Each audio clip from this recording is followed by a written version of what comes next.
Good morning, Supervisor Louis Boitano for the Board of Supervisors report. I'd like to wish all of you a happy Veterans Day and thank all of our veterans for their service to our country. We've got an event coming up Saturday in Sutter Creek, Wine Fest. Save the water, drink the wine. Saturday, November 14th, 4:30 to 9 p.m. in Sutter Creek, of course. You can taste more than 20 Amador County wines on Main Street shops. We'll have live music, dessert tasting, huge silent auction. Tickets $30 in advance, $35 at the door. Any questions? AmadorArts.org,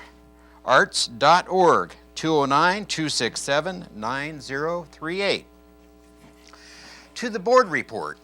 Yesterday was our board meeting and we had discussion, Veteran Service Officer, a presentation to Mr. Terry Sanders, our Veteran Service Officer, by Dina Jorgensen, representative to Senator Tom Berryhill and Assemblyman Frank Bigelow.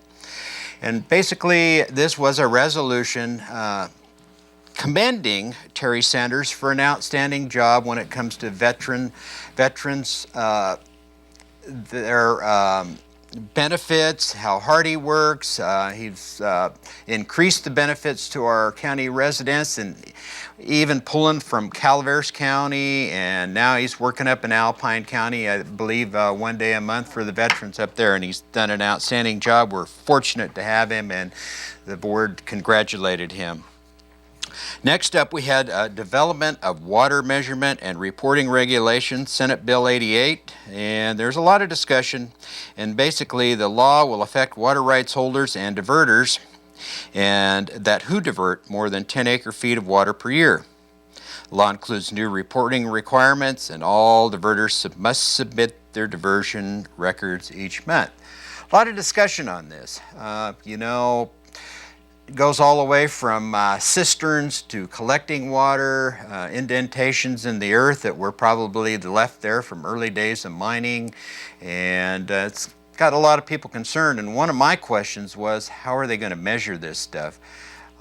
If they're diverting out of a creek, are they going to have to build a little dam and then put a weir in and put a measuring gauge in there, or are they going to have to pipe it and meter it? And there's, of course, fines associated with this, and rain falls and it collects in these things, and I think it's just a lot to do about nothing. But nevertheless, I realize we're in a drought, but they're basically saying all that water falls from the sky belongs to the state and maybe even the federal government.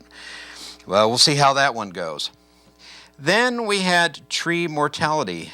We had a presentation of some slides that Supervisor Forster flew over the Southern Sierras last week, and it is quite a scary sight. Millions of trees are dying from the bark beetle, and we had lots of discussion, and in the end, we agreed to send a letter to the governor and encouraging him to, of course, there's the resolution, and he's included local government, but we need funding. And my big concern is there's a lot of seniors out there, people without the means, and they've got dead trees in their yard, and there's it poses a threat to life and safety. And so we need the means to help these folks to get these trees out of there. And then, if they don't want the wood, what are you going to do with it? After the Butte fire, there's lots of burnt trees. The mills are clogged. We've got a real problem, and now this die-off is unprecedented, and I'm extremely worried about fire danger.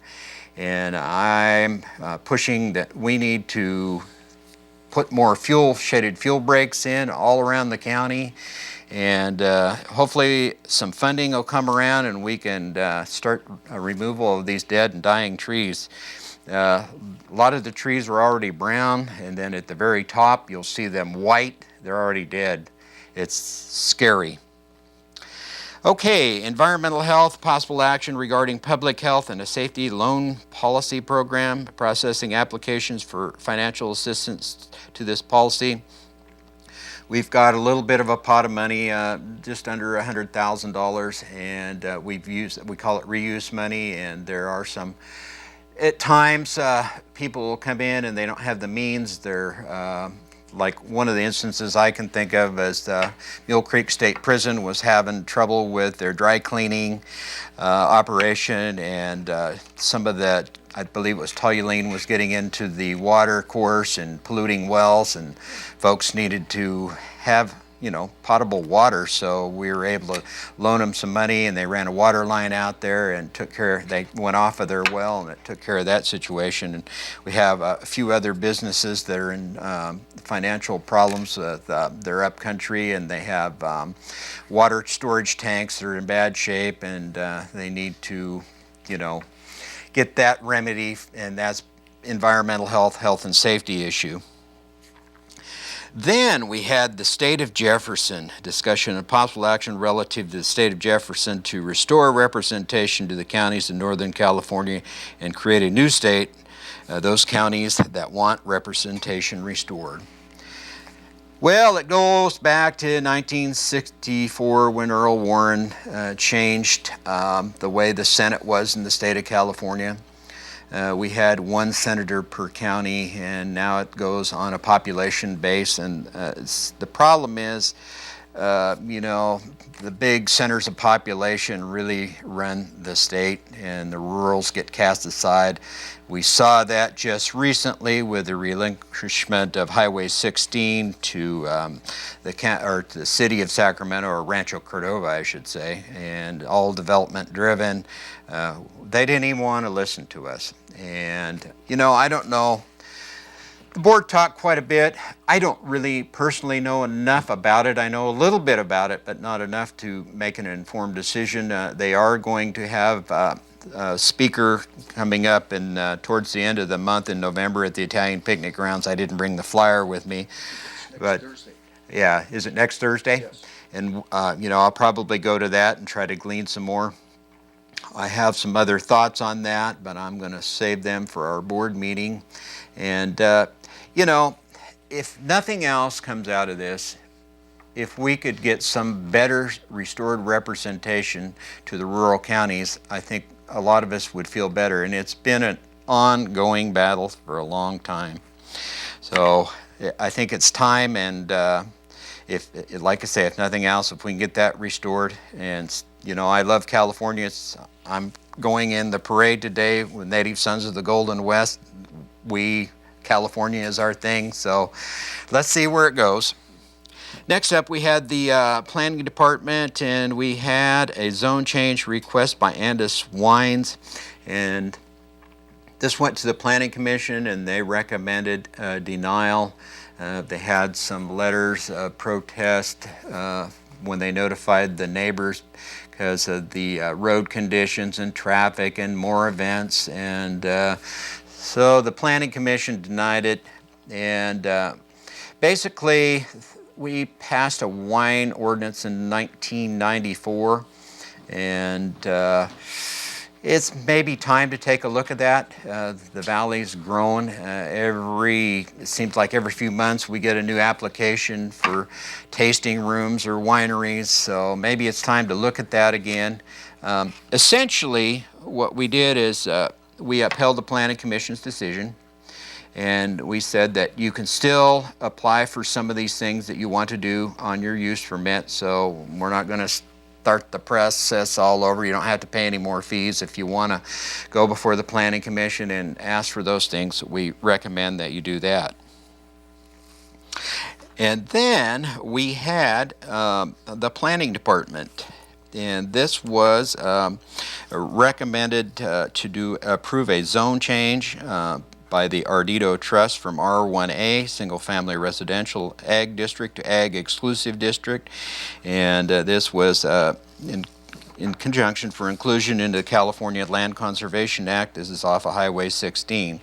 They had about 3 parcels that they wanted to bring into the Williamson Act, and we had the Agricultural Advisory Board go over that, and they recommended that this one piece, I forget exactly, is 100 something acres that would be included into this Williamson Act, and they met the criteria, and the other two parcels did not meet the criteria, so they recommended denial on those, and so that's the way that went.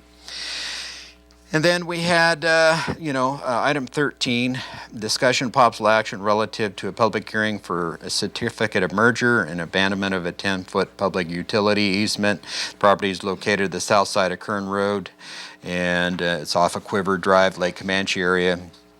And so we granted the certificate of merger and the abandonment, and that pretty much took care of our board meeting that day, other than we had some closed session stuff and basically labor negotiations.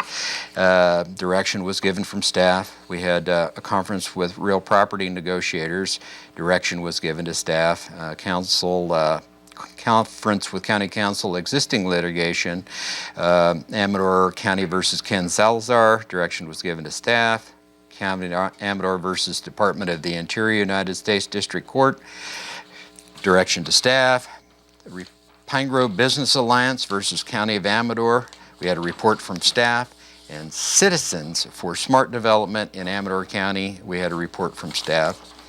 And then we had a conference with County Council, anticipated litigation, and we heard a report from staff on that. And we had our last item on closed session was conference with County Council, initiation of litigation, and it was one case and direction was given to staff.